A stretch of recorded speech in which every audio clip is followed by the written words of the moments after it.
Salamlar, hər birinizi xoş gördük. 9-cu sinif buraxılış imtahanlarına hazırlaşan şagirdlərə uğurlar arzulayıram. Burada qəşəng bir sınağım var. Ümumiyyətlə güvən 9-cu sinif buraxılış imtahanına hazırlaşan şagirdlər üçün riyaziyyat vəsaitində yaxşı sınaqlar var. Mən də hamısı olmasa da müəyyən qədərini seçib sizlə bir yerdə burada işləyə istəyirəm.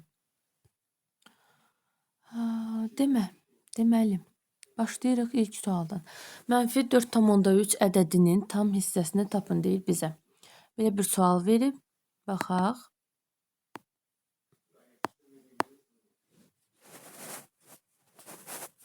Deməli, mənfi 4,3 ədədi.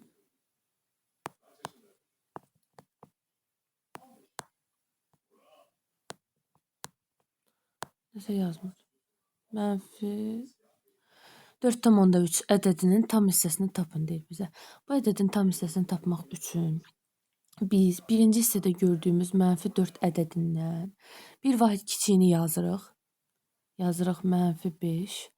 Bunu tamamlamaq üçün, mənfi 4,3 almaq üçün kəsir hissəyə nə gəlmək lazımdır? 0,7. Məsələn, 2,6-nın kəsir hissəsi deyirsə, burada yazırıq 2 tam, üstə gələk 0,6. Diqqət etsinizsə, hər ikisində müsbət qeyd olunmalıdır, mütləq müsbət qeyd olunmalıdır. Ayrıca o müsbəti yarada biləcək ədədlər yazılmalıdır. Yəni, mənfi olduğu təqdirdə mənfi 4-dən kiçik ədəd mənfi 5, bir də 2 tamın özü elə 2 tam. İndi bizdə də tam hissəni soruşur, tam hissə olacaq E variantı mənfi 5. 3 bucağın 2 daxili bucağı 70-60 dərəcədir. Bu bucaqlara qonşu olmayan xarici bucağı tapın. Deməli, 3 bucaqda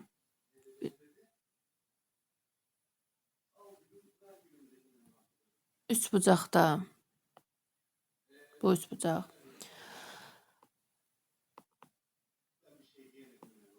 Deməli, bucaqlardan biri 70 dərəcədir. Digəri də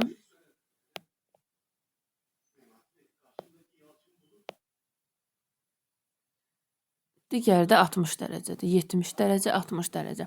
Bizdən bu biri xarici bucağı soruşursa, 3 bucaqda belə bir qayda var. 3 bucağın xarici bucağı ona qonşu olmayan digər 2 daxili bucağın cəminə bərabərdir. Yəni, 70 ilə 60-ın cəmi, 70 üstə gələ 60 bərabərdir. 130 dərəcə doğru cavab olur A variantı. Üçüncü suala baxırıq. A plus A kvadratı çıxılsın, A kubu çıxılsın, 1, A kvadratı çıxaq 1. Mən tez köçürüm. Deməli, ifadəsini sadələşdirin deyir bizə, bərabərdir. Baxaq. Burada yəni istənilən hansısa birini götürüb vuruqlarını ayıra bilərik. Yuxarıda birinci ilə ikinci, birinci ilə üçüncü və s. Yəni belə eləmək olar. Amma mən baxıram ki, burada birinci ilə dördüncünü götürsək daha yaxşı olar. Hər bir halda nəticə gəlir, eyni yerə çıxır zaten. A çıxılsın 1, üstə gələk. Və bu tərəfdə də A kvadratı ilə çıxılsın A kubuna baxıram. Hər ikisində A kvadratını vuruq çıxardıram. A-nın kvadratı qalır 1 çıxılsın A. 1 çıxılsın A. Bərabərdir. Digər tərəfdə də aşağıda da A-nın kvadratı çıxılsın 1 var. Bərabərdir. Hər ikisində A çıxılsın 1 var. Biz yuxarıda A çıxılsın 1-i vuruq çıxardırıq. A çıxılsın 1-i vuruq çıxardanda qalır 1. Digər tərəfdən. Burada 1 çıxılsın A-dır. Bizə amma A çıxılsın 1 lazımdır. Biz 1 çıxılsın A-nı mənfi A çıxılsın 1 kimi yaza bilərik. Baxın, indi burada da A çıxılsın 1 var, burada da A çıxılsın 1 var. A çıxılsın 1-i götürəndə sadəcə nə qalır? Mənfi və qabaqda da A kvadratı. Ona görə olur 1 çıxılsın A-nın kvadratı. Deməli, ümumi ifadələrdə A çıxılsın 1 ilə 1 çıxılsın A o halda bir-birinə bərabərdir ki, hansısa birinin qarşısına mənfi qoya bilək. İndi biz burada aşağıda da A-nın kvadratı çıxılsın 1. Burada A-nın kvadratı çıxılsın 1-lər ixtisar gedir. Lakin bir tərəfdə mənfi qalmaq şərti ilə olur mənfi A çıxılsın 1. Mənfi A çıxılsın 1. Bu da bizə nə verir? 1 çıxılsın A-nı verir. Bunu artıq öyrəndiniz. 1 çıxılsın A doğru cavab olur E variantı. Dördüncü sualdır. Dördüncü suala baxın, şəkilə baxaq. 8-in x hasili, uyğun hissələrin hasili 8 vurulsun x bərabərdir. Digərində də 12-nin 4-ə hasili 12 vurulsun 4. Deməli 8 vurulsun x bərabərdir 12-ni 4-ə vururuq 48. X də bərabərdir 48 vuraq 8 olur bölünsün 8 bərabərdir 6. Doğru cavab olur B variantı. Baxırıq 5-ci suala. 5-ci suala gəlin bir yerdə qəşəng diqqətdən baxaq. Deməli 5-ci sualda mən videom çəkir. Deməli 5-ci sualda bu tipli sualları tövsiyə edirəm ki, belə yazaq. 3 üstü 3a kök altında a bərabərdir 3. Deməli bizə lazımdır a və kök altında a. Baxaq, belə bir şey eləyək. Hər tərəfin kubunu tapaq. Yəni, hər tərəfin kubunu tapmaq deyəndə nəyi nəzərdə tuturam? Solu da kuba yüksəldək. Sağı da kuba yüksəldi. 3-cü dərəcə ilə kub gedir. Qalır a kök altında a bərabərdir. Sağ tərəfdə 3-ün kubu bizə verir 27. 27 verdim. İndi mən burada hər tərəfin kvadratını da tapa bilərəm. Əlavədən kvadratını da tapam. Biraz proses uzundur, amma yəni yazıla biləcək bir şeydir. Deməli, birinci a-nın kvadratı vurulsun. Burada kök altı a-nın kvadratı a bərabərdir. 27-nin kvadratı yazıram belə 27 vurulsun 27 dursun ərək. A-nın kvadratını a-ya vuranda verir a-nın kubu bərabərdir. 27 vuraq 27 nə edir? 27-ni 9 vuraq 3 yazıram. O birisi 27-ni də 9 vuraq 3 yazıram. Onda bərabər olur 9 vuraq 9. 3 ilə 3 də bizə verir 9. Əgər a-nın kubu 3 dənə 9-un hasilidirsə, deməli a nəyə bərabərdir? 9-a. A 9-a bərabər olandan sonra biz 5-ci sualda sual belədir. Deməli, kök altında a üstə gələk kök altında a bərabərdir. Bizdə a dedik 9-a bərabərdir. Burada yazdıq. Yerinə qoyuram. A-nın yerinə 9 yazıram. Burada da a-nın yerinə 9 yazıram. Bərabərdir. İndi kök altında 9 3 deməkdir. 9-un üstünə 3 gəlir, olur 12. 12 də 4 vurulsun 3 deməkdir. Düzdür? 4 vurulsun 3. 4-dən kök alınır 2, amma 3 qalır içəridə. Doğru cavab olur 2 kök altında 3, yəni A variantı. 6-cı sualda kəsirin sürətini 4 dəfə azaldır, məxrəcini 12 dəfə artırsaq, kəsirin qiyməti necə dəyişər? Ümumiyyətlə, yəni qəbul edin, yadınızda saxlayın ki, əgər bir ədəd 4 dəfə azalırsa, yəni surəti 4 dəfə azalırsa, yəni kəsirin surəti 4 dəfə azalırsa, azalmanın yerinə biz 4də 1 yazırıq. 4də 1 azaldıqda. Amma kəsirin məxrəci 12 dəfə artırsa, biz məxrəcin yerinə 12 yazırıq. Deməli, hansısa bir vahid 5 dəfə azalırsa, yerinə yazırıq 5də 1. Hansısa bir vahid 5 dəfə artırsa, yerinə yazırıq 5. Artıq bunu bildik. Bundan sonra bizim üçün hər şey işləmək çox asandır. Kəsir xətti çəkirəm. Deyir, surət 4 dəfə azalır, yerinə yazıram 4də 1. Məxrəc 12 dəfə artır, yerinə yazıram 12. Bərabərdir. Bu 1də 12 deməkdir. Neyniyirik? Surəti olduğu kimi saxlayırıq. Yəni 4də 1 qalır və məxrəc tərsinə çevrilir, olur 12də 1. Cavab alınır 48də 1. Əgər cavabı 48 alsaydıq, deyərdik ki, 48 dəfə artır. Cavabı 48də 1 almışıqsa, deməli cavab olur 48 dəfə azalma.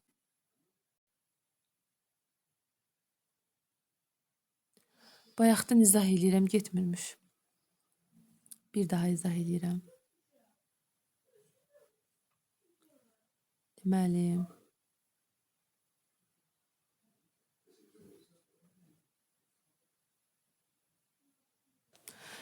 izah edirəm. Burada məsələ nədir? Deyir ki, bizə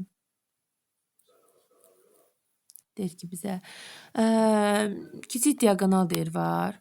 Kiçik diaqonal budur, düzbucaqlı, üçbucaqda, trapesiyada, düzbucaqlı trapesiyada kiçik diaqonal var. Və bu kiçik diaqonalın sayəsində 2 dənə bərabər yanlı düzbucaqlı, üçbucaq əmələ gəlir. Biri budur, yan tərəfləri olan bu üçbucaq. Digəri də Digəri də budur. Bura bərabər yanı düz bucaqlı üç bucaq. İndi davam edirəm. Burada yaşılla işarətlədiyim, bax bu hissə göylə işarətlədiyim hissə 4 kök altında 2 olduğu üçün yan tərəfi də 4 kök altında 2-dir. Orada 4 kök altında 2-dir. Burada 4 kök altında 2-dir. Düz bucaqlı üç bucaqda əgər bərabər yanı düz bucaqlı üç bucaqdırsa, yadımızda qalsın. Katetlər A kök altında 2, A kök altında 2 olarsa, o zaman hipotenuz olar 2A. Bizdə də 4 kökdə 2, 4 kökdə 2 hipotenuz olacaq 2 vuraq 4, yəni 8. Əgər katetlər A olarsa, o zaman hipotenuz olacaq A kök altında 2. Bizdə də katet hipotenuz 4 kökdə 2-dir. Katetin biri də eynidir, biri də eynidir. Kök altında ikilik bir hipotenuz var deyə, o zaman bizdə katetlər olacaq 4 və 4. Orta xətti tapmaq üçün oturacaqlar 4 ilə 8-i toplayırıq. 12 bölürük 2, 6'ya orta xətt bərabər olur 6'ya. Deməli, düzgün 8 bucaqlının bir daxili bucağını tapın deyir bizə. Ümumiyyətlə, çox bucaqlının, istənilən çox bucaqlının daxili 180 vurulsun, n çıxılsın 2. Bu daxili bucaqların cəmidir. Əgər biz düzgün çox bucaqlının bir daxili bucağını tapmaq istəyirsə, sayına da bölməli. Yəni, bərabərdir. 180 vurulsun. 8 bucaqlı dediyi üçün 8 çıxılsın 2. Aşağıda da n-in yerinə 8. Bizdə 8 çıxılsın 2, 6 verdiyi üçün biz elə birbaşa yerinə 6 yaza bilərik. Bura 8-dir. 6 yazdıqdan sonra deməli 2-yə bölürəm 3, 2-yə bölürəm 4.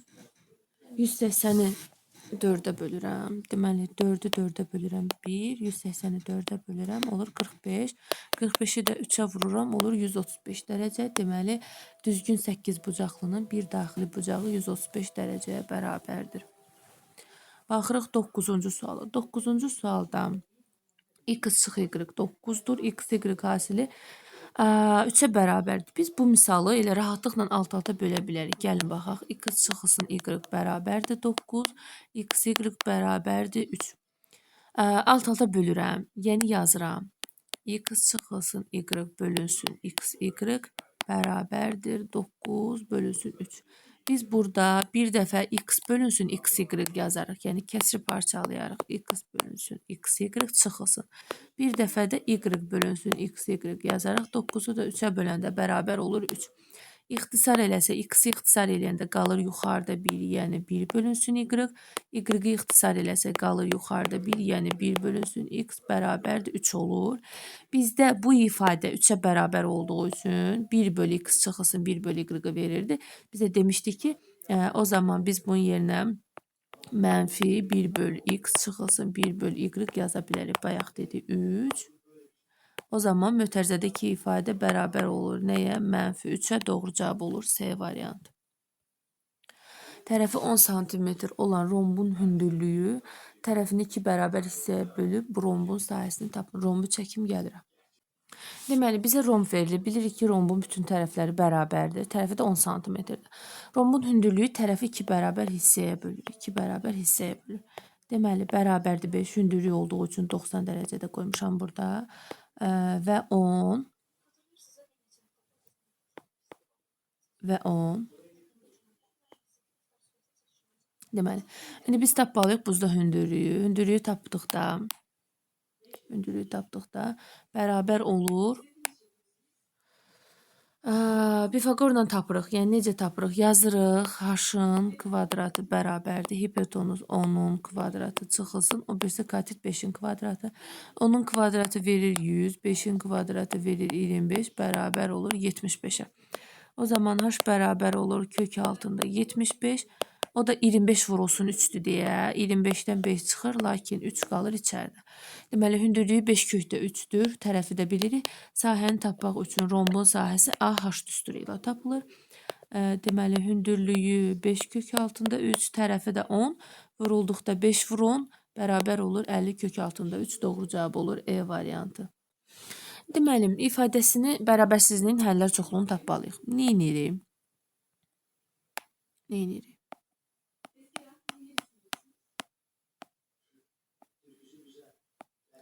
3x üstə gələk 7 bölünsün, x üstə gəlinsin 15.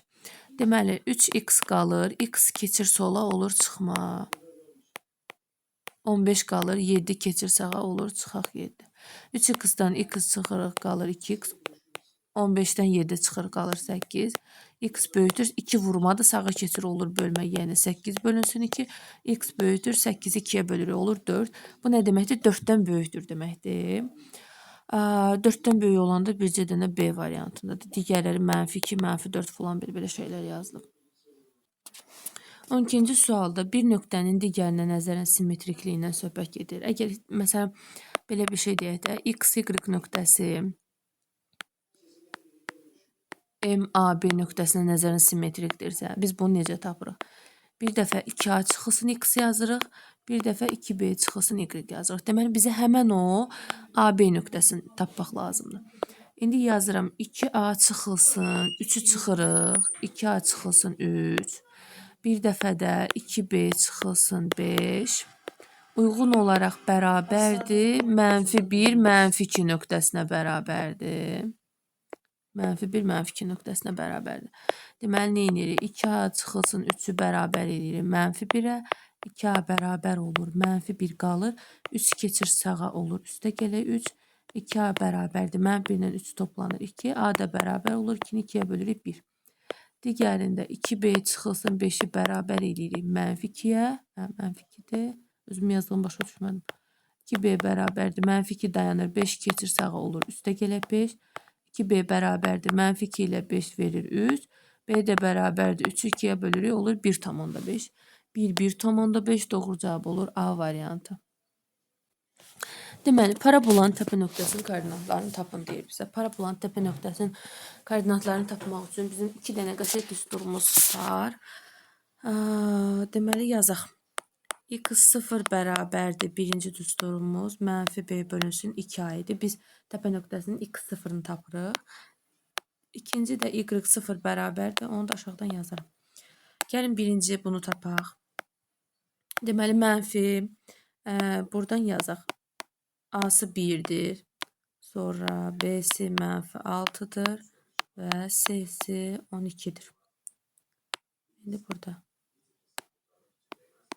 A'sı 1'dir. İndi B'si -6'dır. Yazıram yerinə -6. 2, A'sı da 1'dir. Yuxarı -6 bizə verir müsbət. 6 bölü 2 təpə nöqtəsinin ordinat apsisi, yəni x0 bərabər olur 3-ə. Ordinatı tapmaq üçün 4AC bölünsün B kvadrat, yəni diskriminantın hədlərinin yeri dəyişilmiş, bölünsün 4A düsturu ilə tapılır. Bərabərdir, kəsir xətti çəkirəm. 4, A'sı 1'dir, C'si 12'dir. Çıxılsın. B'ni birbaşa yazaq. B -6'dır, kvadratı verəcək 36. Aşağıda da 4, A'sı 1'dir, o da 4. Aşağı 4. 4'ü 12'yə vururam. 48, 48'dən də 36 çıxıram. O da bərabər olur 12'yə. 12'ni də 4'ə bölürəm, verir 3. Deməli, apsisi x 3 oldu. Ordinatı y 3 oldu. 3, 3 E variantı olur. 14-cü sual. Çox qəliz sualdır. 2544 ifadəsinin qiymətini tapın. Yəni, bu sualı ona görə verib ki, siz görək bunu ayrı-ayrı eləyəsiz. Olub ki, bəzi şagirdlər mövzunu tam bilmirlər, ayrı-ayrı hesablayırlar. Yəni, ayrı-ayrı kökdən çıxarırlar. Burada bir kökdə olduğu üçün biz birinci toplama əməlini yerinə yetirməliyik. İlk toplama əməlidir. 2544 verir 169. Sonra isə kök əməlini yerinə yetirməliyik. O da bərabər olur 13-ə. Deməli, çevrədə 50 dərəcəlik bucağın, çevrə daxilinə çəkilmiş 50 dərəcəlik bucağın söykəndiyi qövsün dərəcə ölçüsünü tapın. Bu mərkəzi bucaqdır mənim çəkdiyim. Bizdə çevrə daxilinə çəkilmişdir. Yəni, daxilə çəkilmiş bucaqdan söhbət gedir. Yəni, mərkəzi sözünü işlətmədiksə, bilin ki, söhbət digər bucaqdan gedir. Bu bucaq 50 dərəcədir. Həmin bucağın söykəndiyi qövsün dərəcə ölçüsünü soruşur. Qövs daxilə çəkilmiş bucağın 2 mislinə bərabərdir. Yəni, olur 100. Deməli, mərkəzi bucaq qövsə bərabərdir. Amma daxilə çəkilmiş bucaq qövsün yarısına bərabərdir. Baxırıq 16-cı suala belə bir tənasüb verilib bizə. Deməli, bir var tənasübün orta hədləri x ilə 7. Bir də var tənasübün kənar hədləri 14 ilə 0,5. Qayda belədir. Orta hədlərin hansısı kənar hədlərin hansına bərabərdir? Yəni x vurulsun 7 bərabərdir. 14 vurulsun 0,5. Deməli x vurulsun 7 bərabərdir. 14'ü vuruq 0,5'ə. 14'ü 0,5'ə vurmaq 14'ün yarısını tapmaq deməkdir. Yəni 7. X də bərabərdir. 7'ni 7'yə bölürük 1. Deməli ifadənin cavabı nəyə bərabərdir? 1'ə bərabərdir. 17-ci sualı mən yazım, baxaq. Deməli, baxırıq, deyir kvadrat tənliyinin kökləri x1 və x2-dir. Bu tənliyin kökləri cəmini tapın deyir bizə. Kökləri cəmi, deməli, yəni nəyə soruşur? Buranı soruşur. Bunu soruşur. Deməli, bu hələ ki dursun. Mən baxıram mavi ilə işarətləyəcəyim hissə. Mavi ilə işarətləyəcəyim hissə kökləri hasilidir. Yəni x1 vuraq x2 bərabərdir həmən o hasil olan hissəyə. X2'lər ixtisar getdikdə x1 bərabər olur 3'ə. x1 3 olduğu üçün indi təzədən üstündən mavi ilə işarətləyəcəm. Yəni yaşılla görünən hissə bizə verir kökləri cəmini. Kökləri cəmini verir deyə, deməli x1 üstə gələ x2 bu kökləri cəmini. Yerinə 3 qoyduqda 3 üstə gələ 2 bərabərdir 5. Deməli köklərinin cəmi nəyə bərabər olur? 5'ə bərabər olur.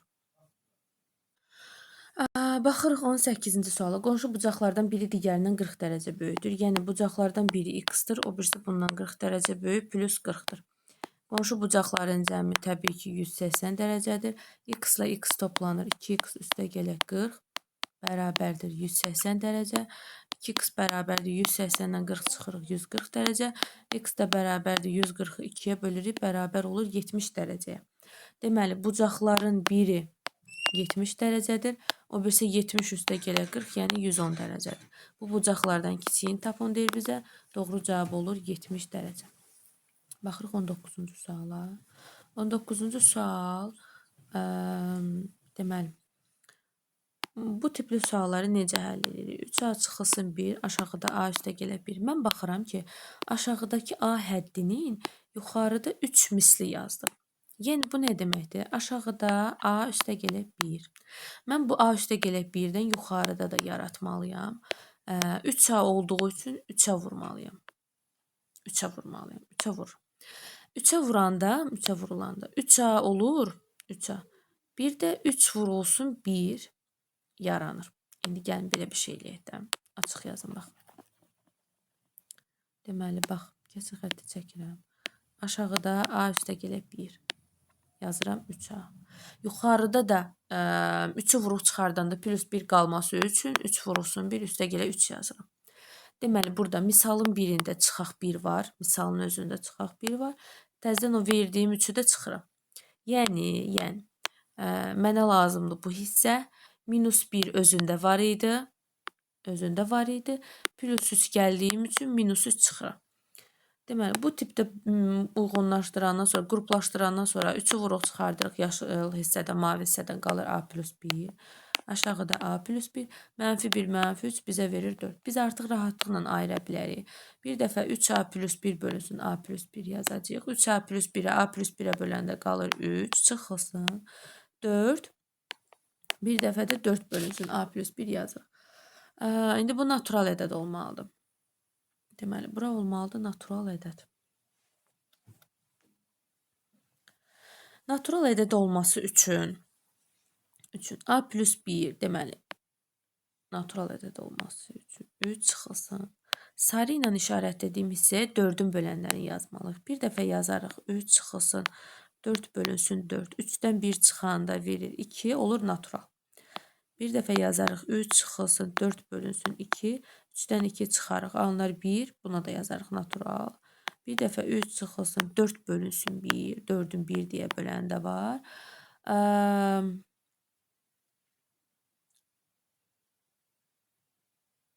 Bu da bizə verər mənfi 1. Bu zaten olmaz. Çünki bizə natural deyir. Buranı atıram. Mənfilər ola bilərmi? Mənfilər ola bilər, mənfilər ola bilər. Amma bunun mənfi olması üçün bizə A-nın da natural qiyməti deyir. Ona görə heç mənfilər mən yoxlamıram. Mənfiləri heç yoxlamıram. İstiyorum. Deməli, bizdə məxrəc ola bilər ya 4, bizdə məxrəc ola bilər ya 4, ya da ola bilər 2. Əgər məxrəc 4 olarsa, o zaman A bərabər olar 3-ə. Əgər məxrəc 2 olarsa, o zaman A bərabər olar 1-ə. 3 və 1 deyir neçə natural qiymətində? 2 dənə natural qiymətində. Deməli, baxaq suala. Bu sualda, 20-ci sualdan. BD tən böləndir. Biz bilirik ki, tən böləndə üç bucaqda sol tərəfin aşağı hissəyə nisbəti bərabərdir. Sağ tərəfin, qeyd edirəm, x, aşağı hissə, ona uyğun aşağı hissəyə nisbəti. Bu üç bucaqların oxşarlığından alınan tən bölən qaydasıdır. İndi çarpaz vururam, 6-nı 5-ə vururam, 30 və 3-ü də x-a vururam. X bərabər olur 30 bölü 3, yəni 10. X bərabər olur 10-a. Deməli, bizdə bu tərəf 10-dur. Bizə fiqurun perimetrini soruşur. Olur 6 yan tərəf, üstə gələ 10 yan tərəf, üstə gələ oturacaq. 3 üstə gələ 5, yəni 8. Perimetr bərabər olur 24-ə. 300 ədədinin 20%-ni tapır deyir bizə, tapın deyir bizə. Bir ədədin faizini tapmaq üçün onu faiz göstərən ədədə vurub 100-ə bölmək lazımdır. Sıfırlar gedir, 2 dənə 0, 2 dənə 0 getdi. Qalır 3, vuraq 20, bölək 1. 3-ü 20-yə vuruq, 60, 1-ə də bölülü olur 60. 300 ədədinin 20% bərabərdir 60-a. Koordinat oxları ilə kəsməsindən alınan üçbucağın sayəsini bizdən soruşur. Koordinat sistemi çəkim. Deməli, baxaq, bizdə şəkil bu formadadır. Qırmızı ilə olan koordinat sistemi x absis koordinat oxu, y ordinat koordinat oxu, deməli, absis oxu və ordinat oxu. Deyir ki, koordinat oxları ilə kəsməsindən alınan üçbucağın sahəsini soruşur. Bizdən buranı soruşur. Bu sarı ilə gördüyümüz üçbucağın sahəsini soruşur. Biz bu sahəni tapmaq üçün birinci həmin y bərabərdir 3x üstə gələ 2 düz xəttinin x oxu ilə kəsmə nöqtəsini tapmalıyıq. Bir dəfə də y oxu ilə kəsmə nöqtəsini tapmalıyıq. Əgər bir nöqtə x-in üzərindədirsə, onun x-i var, yəni bunun koordinatı x-i var, y-i yoxdur. Əgər y-in üzərindədirsə nöqtə, o zaman bunun x-i yoxdur. X-i yoxdur, lakin y-i var. Gəlin tapaq. Bir dəfə bunu yoxlayaq. 0 y nöqtəsini yerinə qoyaq. Y bərabərdir 3 vurulsun 0 üstə gələ 2 bərabərdir 2. Deməli, bu nöqtə 2-dədir. Bir dəfə də x 0. Y-in yerinə 0 qoyuram. 3x üstə gəlilsin 2. Deməli, burada 3x bərabərdir. 0-dan 2 çıxıram, mənfi 2. X də bərabərdir mənfi 3-də 2. Mənfi 3-də 2 o demək ki, üçbucaq bu tərəfdədir. 12 deyə bu. 12. Deməli, mənfi 12 3-ə bölürəm, olur mənfi 4. X-i mənfi 4. Elə bir ki, şəkil belədir. Görüm, çevirə biləcəm.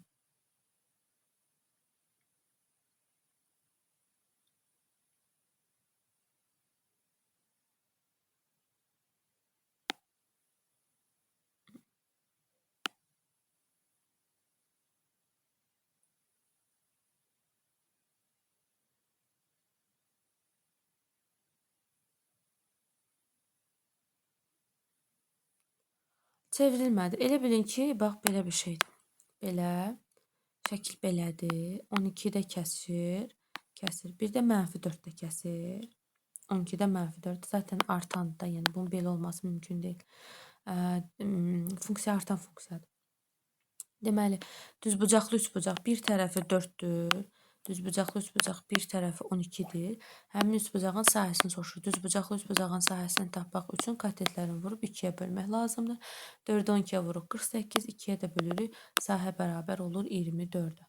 Yəni, siz mən kimi eləməyin. Siz orada hər ehtimal 1-2 dənə nöqtə yerinə qoyun. Bilin, görün, koordinat müstəvisinin harasındadır. Koordinat sisteminin harasında, neçənci rübündə yerləşir.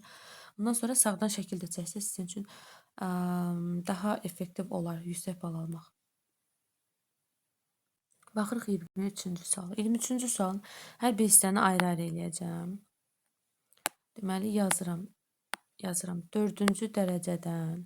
Burada yazılıb 8 üstəgələ kök altında 60-ı, kök altında 60-ı 4 vuraq 15 kimi yaza bilərik. 4-dən kök çıxır 2. Amma 15-dən çıxmır, qalır içəridə. Yəni mən kök altında 60-ı yazıram 2 kök altında 15. Kök altında 15. Adətən verilmiş tapşırıqlarda burada kök altında yerləşən ifadə adətən a plus b-nin kvadratı, yəni tam kvadrat olur. Burada 8 a-nın kvadratı üstə gəlib b-nin kvadratı demək olur. 2 kök altında 15-də 2ab demək olur. Baxaq. Biz 2 yaza bilərik. Kök altında 15-i də kök altında 5 vurulsun kök altında 3 kimi yazarıq. Hasili bizə verir kök altında 15. Görək bəs kvadratları cəmi 8-i verirmi? Kök altında 5-in kvadratı 5, kök altında 3-ün kvadratı 3 verir 8. Verir. Əla. Deməli biz bunu kök altında 4-cü dərəcədən a-sı kökdə 5, b-si kökdə 3 olmaqla kökdə 5 üstə gələk kök altında 3-ün kvadratı kimi yaza bilərim. Yazdıq. Mən də burada artıq hissələri sileyim. Deməli belə yazdıq. Belə yazandan sonra bizdə dərəcələr ixtisar gedə bilər. Yəni kökün dərəcəsi ilə 4-ü 4-ə bölürəm 2, qüvvət 2-ni 2-yə bölürəm 1 ixtisar gedə bilər. Yəni biz bu ifadədə kök altında ikinci dərəcədən yazmaya da bilərik. 5 üstə gələk kök altında 3 yaza bilərik. Kök altında 5 üstə gələk kök altında 3 yazdıq. Bu belə. Sonra ardını davam edirəm. Deməli yazıram belə. Hamısını bir kökdə yazacağım. Hamısını bir kökdə yazacağım. Birinci ifadən sadələşdirdik. Kök altında 5 üstə gələk kök altında 3 yazdıq. Vurulsun. İkinci ifadən yazıram. O da olur kök altında 5 üstə gələk kök altında 3 vurulsun. Digər ifadə isə çıxması, bunların çıxması kökdə deyil. Biz bunu kökün içinə salsaq kvadrat kimi girəcək içəri. Olacaq. Deməli kök altında 5 çıxılsın kök altında 3-ün kvadratı. Deməli, məsələ nədir? Kök altında 5 üstə gələk kök altında 3-dən 2 dənədir. Fərqindən də 2 dənədir. Kök altında deməli, elə bilin ki, kök altında 5 üstə gələk kök altında 3-dən yazım 2 dənədir. Və kök altında 5 çıxılsın kök altında 3-dən də 2 dənədir. Bu o deməkdir ki, 2 dənəni saymasam, saya da bilərəm. Köklə kvadratda gedir. Ümumi ifadənin içərdiyinin kvadratı köklə gedir. Qalır sadəcə kökdə 5 üstə gələk 2. Kökdə 5 üstə gələk kökdə 3. Kökdə 5 çıxaq kökdə 3. Bu da a minus b, a plus b bizə verir nəyi? Kök altında 5-in kvadratı çıxılsın kök altında 3-ün kvadratı. Yəni verir a-nın kvadratı çıxılsın b-nin kvadratı. Kök altında 5-in kvadratı 5, kök altında 3-ün kvadratı 3. İfadənin cavabı bərabər olur 2-yə. 24-cü sual.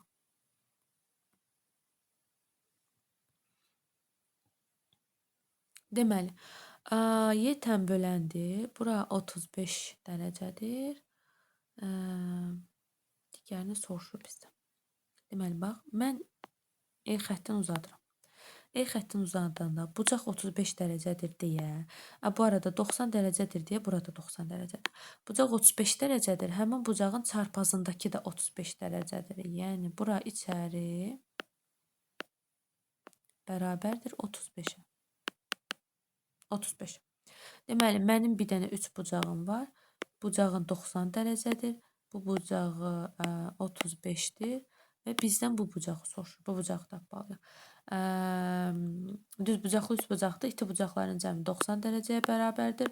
Ona görə 90-dan 35-i çıxıram, qalır 55 dərəcə. Deməli, həmən bu bucaq bərabər oldu 55-ə. Tənbölən olduğu üçün işarətlənən digər bucaq da bərabərdir 55-ə. 55-ə bərabər oldu. Bizə lazımdır həmən bu 4 bucaqlı fiqur. Dördbucaqlının daxili bucaqların cəmi neçə dərəcədir? 360 dərəcəyə bərabərdir. Bizdən də bu göy hissəni soruşur. Bu göy hissəni. Cəmləri 360 dərəcədir. Yəni 55-in, 90-ın, 35-in, bir də bu göylə işarətlədiyim bucağın cəmi 360 dərəcə olmalıdır. Toplayıram. 0, 1 yadda. 8, 9, 17, 18. Düz topladım. 18. Nəyi düz yazmadım? 90, 35. Hə, düz yazmadım. Nəyi düz yazmadım uşaqlar? Axı biz bu 35-in qonşusunu götürməliyik. 35-in qonşusu 180 çıxaq 35. Yəni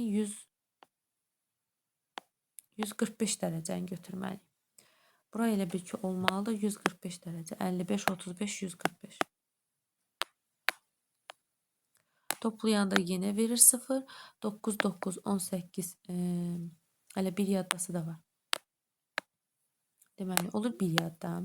9, 9, 18, 1 də yadda. 19, bura deyilir 290. Sonra da 4 dənəsinin cəmi 360 deyə 360-dan da 290 çıxırıq, qalır 70. Həmən bu göylə, üstündən qırmızı ilə işarətlədiyim bucaq neçə dərəcəyə bərabər olur? 70 dərəcəyə bərabər olur. 25-ci sual. Bayaq təpə nöqtələrini yazdıq. Biz bildik ki, təpə nöqtələr uyğun olaraq burada x0 bərabərdir 2-dir və y0 bərabərdir, y0 bərabərdir 4-dür. Yəni mən zaten x-in yerinə bunu qoya bilərəm. Y bərabərdir x kvadratı çıxılsın px üstə gələk q-də. Yerinə qoya da bilərəm, qoymaya da bilərəm. Gəlin belə yazaq. Burada A 1-ə bərabərdir. B mənfi P-yə bərabərdir. C də Q-yə bərabərdir. C də Q-yə bərabər oldu. İndi bundan sonra x0-ın düsturunu yazaraq tapa bilərəm. Mənfi B bölünsün 2A ilə taparam. x0 2-dir. Özü verib 2-dir. Burada 2-dir. Mənfi B mənfi P-dir. Yazıram mənfi P. A da 1-dir. Olur 2. Mənfilər olur müsbət. P də bərabər olur. 2 vuraq 2, 4. P4 olandan sonra bizim işimiz asandır. P4 olandan sonra götürürəm x-in kvadratı çıxılsın px. Px üstə gələk q. O da bərabərdir. Y idi axı. Orada yerinə qoyuram. Y-in yerinə qoyuram 4. Çünki 4, 2-dir nöqtələr. 4 bərabərdir. 2-nin kvadratı çıxılsın. P-ni nə tapdım? Deməli, P-ni tapdım. P-ni tapdım 4. 4 vurulsun Q, x2 üstə gələk Q. 4 bərabərdir 4 çıxaq 8 üstə gələk Q. Burada da 4 bərabərdir 4-dən 8 çıxırıq mənfi 4 üstə gələk Q. Q də bərabərdir mənfi 4 keçir sola toplanır. Bərabər olur 8. Q8 cavab da bərabər oldu 8. Videonu bəyənməyə, kanala abunə olmağı unutmayın. İmtahanda hər birinizə uğurlar. Hələlik sağ olun.